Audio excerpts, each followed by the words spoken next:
سامنے 4000 کا لشکر اور ادھر صرف 72 جانثاروں کی ٹیم۔ لشکر مطالبہ کرتا ہے جان بچانے کا اب بھی آخری موقع ہے، یزید کی خلافت کو تسلیم کر لو۔ اور حضرت امام حسین جواب دیتے ہیں نہیں، ہرگز نہیں، کبھی نہیں۔ حضرت امام حسین فرماتے ہیں آج ایک نئی تاریخ رقم ہوگی، آج قیامت تک آنے والی نسلوں کو ایک پیغام اور حوصلہ ملے گا۔ حق کے لیے ہمیشہ لڑو اور باطل کے سامنے کبھی بھی سرنڈر مت کرو۔ اس کے بعد حضرت امام حسین کی فوج پر حملہ شروع ہو جاتا ہے۔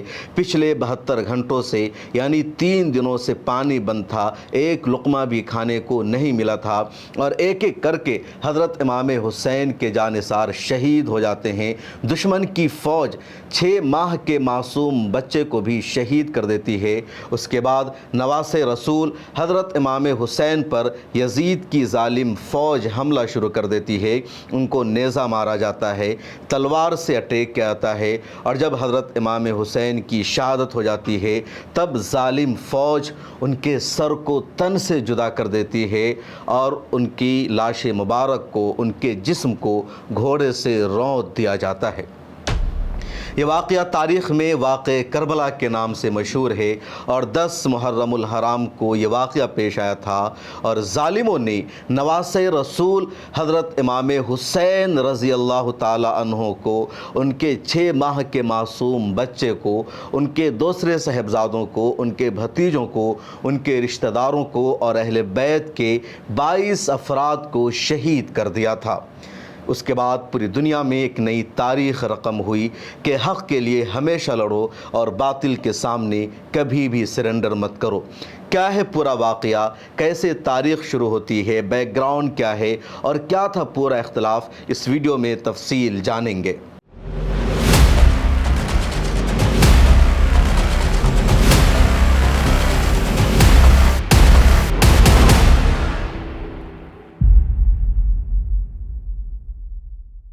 اسلام کے سورج کو طلوع ہوئے ابھی صرف 73 سالوں کا عرصہ گزرا تھا۔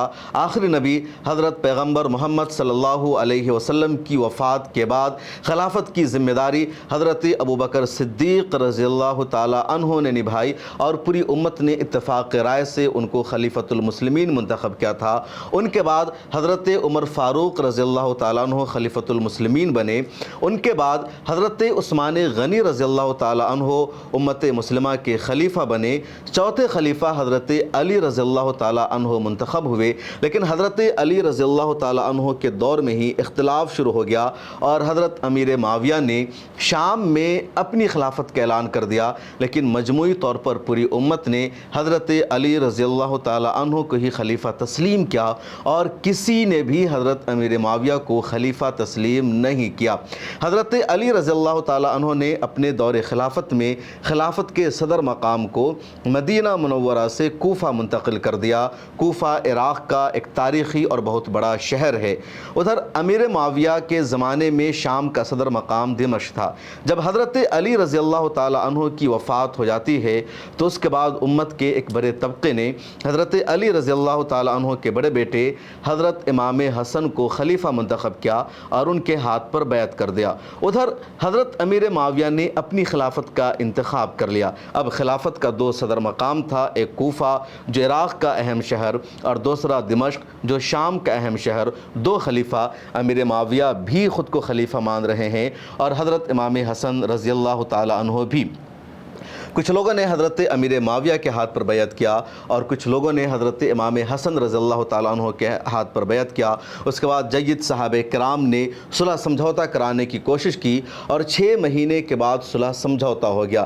حضرت حسن رضی اللہ تعالیٰ عنہ نے امت میں اتحاد اور یونٹی کو قائم کرنے کے لیے خلافت سے دستبرداری کا اعلان کر دیا، اور اس طرح 6 مہینے کے بعد حضرت امام حسن رضی اللہ تعالی عنہ خلافت کے عہدہ پر برقرار نہیں رہے۔ لیکن جو صلح سمجھوتا ہوا تھا، جو ایگریمنٹ ہوا تھا حضرت حسن اور حضرت امیر معاویہ میں، اس میں یہ بات واضح لفظوں میں شامل تھی کہ حضرت امیر معاویہ اپنے بعد اپنے بیٹے کو اپنا ولی عہد اور خلیفہ منتخب نہیں کریں گے۔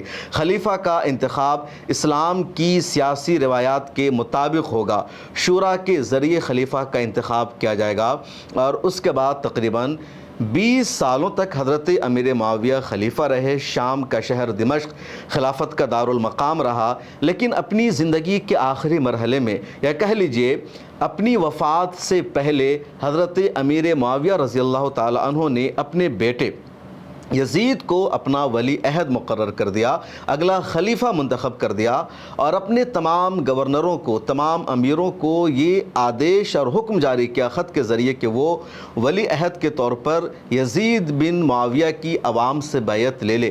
جب یہ خبر گردش کرنے لگی تو صحابہ کرام نے اس کی مخالفت کی۔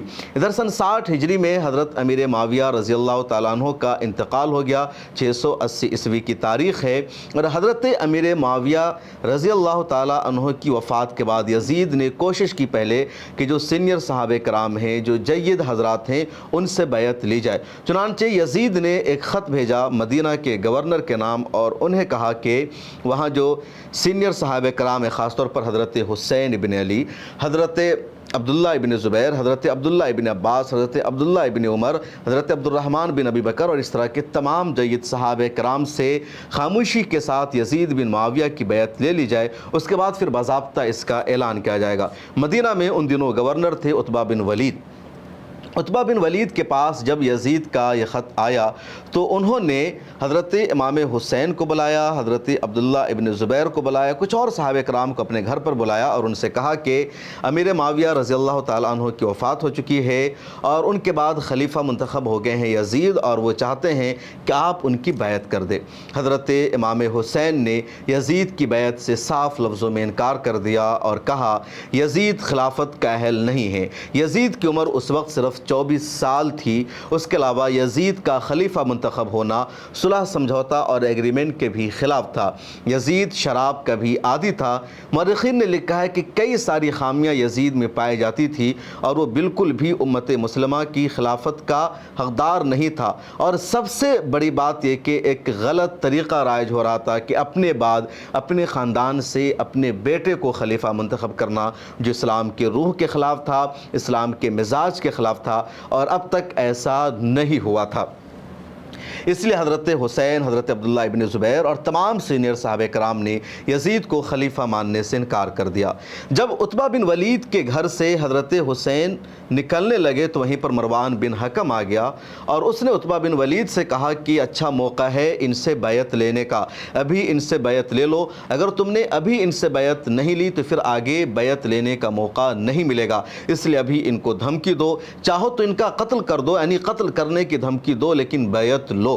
حضرت حسین نے مروان بن حکم کی اس بات کو سن لیا جو وہ ولید بن عتبہ سے کہہ رہا تھا۔ حضرت حسین نے پیچھے مڑ کر دیکھا اور کہا اگر تمہاری ہمت ہے، تمہاری اوقات ہے تو میرے سامنے آؤ، لڑو اور مقابلہ کرو، اور تم مجھ سے یزید بن معاویہ کی بیعت لے کر دکھاؤ۔ مروان یہ سن کر بے ہوش ہو گیا، وہ شرمندہ ہو گیا۔ اس نے حضرت امام حسین سے معافی مانگی اور کہا نہیں، میرا مطلب یہ نہیں تھا، وہ نہیں تھا۔ اس کے بعد حضرت حسین اور عبداللہ بن زبیر وہاں سے نکل جاتے ہیں۔ پورے مدینہ میں خبر پھیل جاتی ہے، اور سینئر صحابہ کرام نے صاف لفظوں میں یزید کی بیعت سے انکار کر دیا، اور ان کو لگنے لگا کہ اب مدینہ کو چھوڑ دینا چاہیے۔ چنانچہ عبداللہ بن زبیر نے کل ہو کر ہی مدینہ کو چھوڑ دیا۔ حضرت امام حسین نے بھی مدینہ چھوڑنے کا فیصلہ کیا، اور اس کے اگلے دن امام حسین رضی اللہ تعالیٰ عنہ نے اپنے رشتہ داروں اور اپنے گھر والوں کے ساتھ مکہ جانے کا سفر کیا۔ دوسرے لوگوں نے بھی مکہ جانا شروع کر دیا۔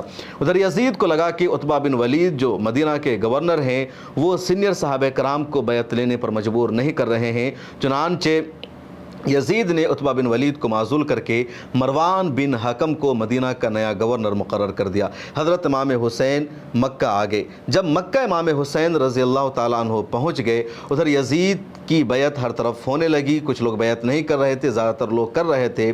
تو کوفہ سے لگاتار حضرت امام حسین رضی اللہ تعالیٰ عنہ کے پاس خط آنے لگے۔ کئی ڈیلیگیشن نے آ کر کے حضرت امام حسین سے ملاقات کی، اور کوفہ کے لوگوں نے، عراق کے عوام نے آ کر کے حضرت امام حسین سے کہا کہ ہم یزید کی خلافت کو تسلیم نہیں کرتے ہیں، ہم آپ کی خلافت چاہتے ہیں، یزید حق پر نہیں ہے، وہ خلافت کا اہل اور حقدار نہیں ہے۔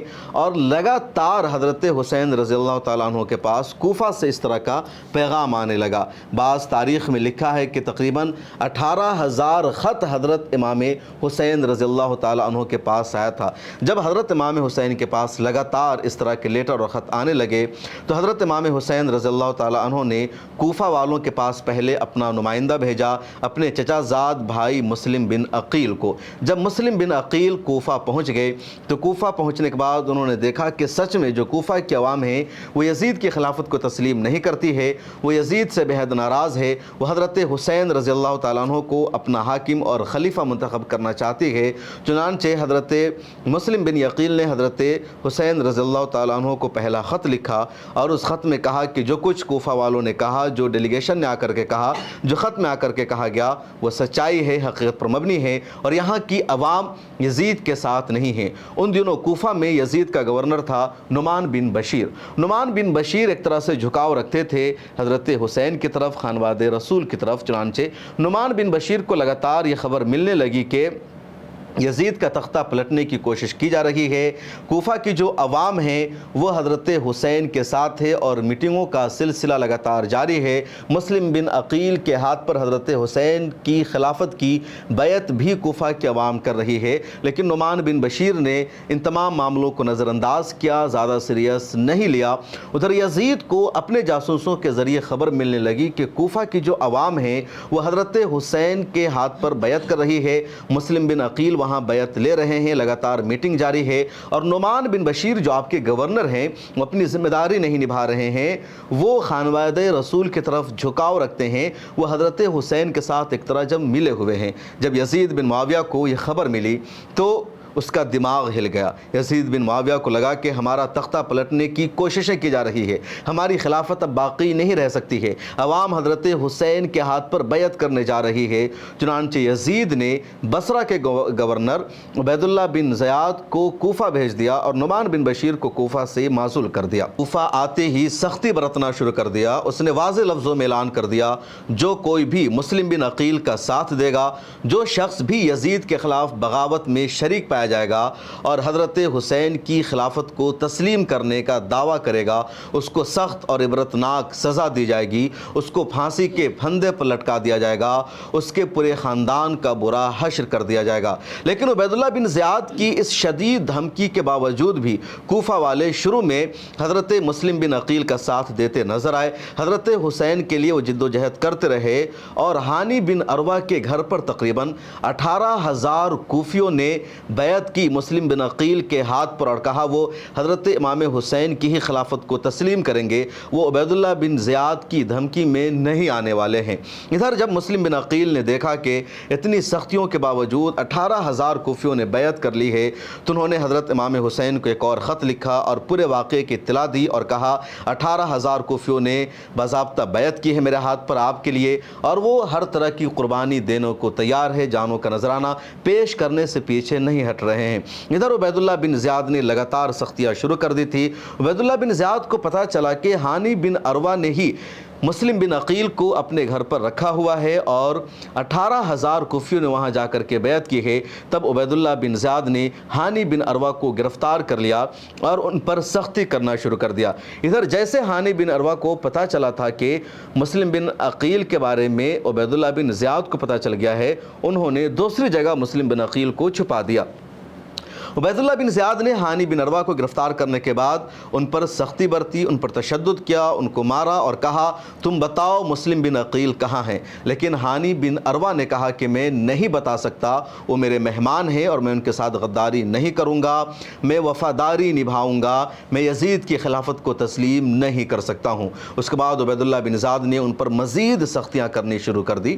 جب مسلم بن عقیل کو خبر ملی کہ عبید اللہ بن زیاد نے ہانی بن عروہ کو گرفتار کر لیا ہے اور شدید سختی برتی جا رہی ہے، مارا جا رہا ہے، تو مسلم بن عقیل کو برداشت نہیں ہو سکا اور انہوں نے کہا کہ میری وجہ سے ہانی بن عروہ کو مارا جا رہا ہے، ان پر ستم ڈھایا جا رہا ہے۔ چنانچہ 18,000 کوفی جنہوں نے بیعت کی تھی ان کے ہاتھ پر ان کو لے کر کے وہ اس محل کے چاروں طرف آ گئے جہاں عبید اللہ بن زیاد تھا۔ عبید اللہ بن زیاد اس وقت کوفہ کے محل میں صرف 50-60 آدمیوں کے ساتھ تھا، وہاں اس کے ساتھ فوج نہیں تھی۔ ادھر مسلم بن عقیل ان 18,000 کوفیوں کے لشکر کو لے کر آ گئے جنہوں نے بیعت کی تھی، اور چاروں طرف سے اس محل کو گھیر لیا مسلم بن عقیل رضی اللہ تعالیٰ عنہ نے۔ عبید اللہ بن زیاد اس وقت دھمکی دینے لگا تمام کوفیوں کو، اور الگ الگ قبیلے کا اس نے نام لیا اور کہا اگر تم لوگوں نے یہاں پر مسلم بن عقیل کا ساتھ دیا، حضرت حسین کا ساتھ دیا، یزید کے خلاف جنگ میں حصہ لیا، تو تم میں سے ہر ایک کو سزا دی جائے گی۔ اس کے علاوہ عبید اللہ بن زیاد نے پیسے کا لالچ دیا، انعام و اکرام کا لالچ دیا، اور اعلان کیا کہ اگر تم ان کا ساتھ نہیں دو گے، یہاں سے پیچھے ہٹ جاؤ گے، تو تم سب کو پیسہ دیا جائے گا، تم سب کو انعام دیا جائے گا۔ اور یہ سنتے ہی 18,000 کوفی وہاں سے نکل گئے، ایک ایک کر کے سب جدا ہو گئے، کسی نے بھی مسلم بن عقیل کا ساتھ نہیں دیا، اور صرف 30 افراد بچ گئے جو مسلم بن عقیل کے ساتھ کھڑے تھے۔ اس کے بعد عبید اللہ بن زیاد کے لیے مسلم بن عقیل کو گرفتار کرنا، ان کے ساتھیوں پر حملہ کرنا آسان ہو گیا۔ ادھر مسلم بن عقیل رضی اللہ تعالیٰ عنہ نے جب دیکھا کہ 18,000 کوفیوں کی جو فوج تھی وہ جا چکی ہے، وہ سرنڈر کر چکی ہے، تو انہوں نے بھی وہاں سے الگ جا کر اپنی جان بچانے کی کوشش کی اور کہیں وہ چھپ گئے۔ لیکن وہ 30 افراد جو ان کے ساتھ بچے ہوئے تھے، جو اپنے آپ کو ان کے وفادار کہلا رہے تھے، ان 30 نے بھی غداری کی۔ مسلم بن عقیل کی لوکیشن ان لوگوں نے بتا دی، اور اس طرح مسلم بن عقیل کو عبید اللہ بن زیاد نے گرفتار کر لیا، ان کو شہید کر دیا۔ مسلم بن عقیل نے اپنی گرفتاری اور شہادت سے پہلے عمر بن سعد جو یزید کی آرمی کا ہی سپہ سالار اور کمانڈر تھا، لیکن وہ حضرت حسین اور خانواد رسول سے دلچسپی رکھتا تھا، محبت رکھتا تھا، ان سے کہا کہ تم حضرت حسین کو میری گرفتاری کی اور اس پورے واقعہ کی خبر بتا دینا، اور ان سے کہنا کہ وہ کوفہ نہ آئے، کوفہ والے وفادار نہیں ہیں، یہ غدار نکلے ہیں، اور عبید اللہ بن زیاد نے جب سختیاں شروع کی ہے تو یہ سب پیچھے ہٹ گئے ہیں۔ چنانچہ عمر بن سعد نے حضرت حسین رضی اللہ تعالیٰ عنہ کو ایک قاصد کے ذریعے خبر بھیج دی۔ ادھر کوفہ میں سب کچھ ہو رہا تھا، اور ادھر مکہ سے حضرت حسین رضی اللہ تعالیٰ عنہ کوفہ کی طرف نکلنے کی تیاری کر رہے تھے۔ جب حضرت امام حسین رضی اللہ تعالیٰ عنہ سن 60 ہجری ذی الحجہ کے مہینے میں مکہ سے کوفہ کی طرف نکل رہے تھے، تو مکہ مکرمہ میں جو صحابہ کرام تھے انہوں نے حضرت امام حسین کو سمجھایا، ان کے راستے کو روکا اور کہا کہ خدا کے واسطے اب کوفہ نہ جائے، الکوفی لا یوفی، یعنی کوفی جو ہوتے ہیں وفادار نہیں ہوتے ہیں، ان پر بھروسہ نہیں کیا جا سکتا ہے، آپ مت جائیے۔ لیکن حضرت حسین نے کہا کہ 18,000 کوفی بیعت کر چکے ہیں، لگاتار ان کے لیٹر آ رہے ہیں، ڈیلیگیشن آ رہا ہے، اور وہ کہہ رہے ہیں کہ یزید کی خلافت وہ تسلیم نہیں کریں گے، اور یزید باطل پر ہے، حق پر نہیں ہے، اس لیے اس کے خلاف لڑنا اور وہاں جانا ضروری ہو گیا ہے۔ اس کے بعد صحابہ کرام نے یہ بھی کہا کہ کم از کم آپ عورتوں اور بچوں کو ساتھ لے کر کے نہ جائیں، آپ مردوں کی فوج لے کر کے جائیں۔ لیکن حضرت حسین نے اس سے بھی انکار کر دیا۔ جب بہت زیادہ حضرت حسین کو روکا گیا تو حضرت حسین نے کہا کہ اللہ کے نبی صلی اللہ علیہ وسلم میرے خواب میں آئے تھے اور انہوں نے فرمایا ہے کہ معاملہ حق اور باطل کا ہے، اور باطل کے خلاف جنگ لڑنے کے لیے تم جاؤ، بھلے ہی تمہاری شہادت ہو جائے، اور خاندان رسول کو لے کر کے جاؤ، خاندان رسول کا فریضہ ہے۔ بہت سارے مورخین نے اس بات کا تذکرہ کیا ہے، بہت ساری احادیث میں بھی اس کا تذکرہ ہے۔ چنانچہ جب حضرت حسین رضی اللہ تعالیٰ عنہ نے اس خواب کا تذکرہ کیا، اس کے بعد صحابہ کرام نے انہیں نہیں روکا اور حضرت حسین نکل گئے۔ حضرت حسین جب مکہ سے کوفہ کی طرف نکلے تو ان کے ساتھ میں تقریباً 500 افراد تھے، جن میں اہل بیت بھی تھے، ان کے قریبی رشتہ دار بھی تھے، اور کچھ ان کے چاہنے والے تھے۔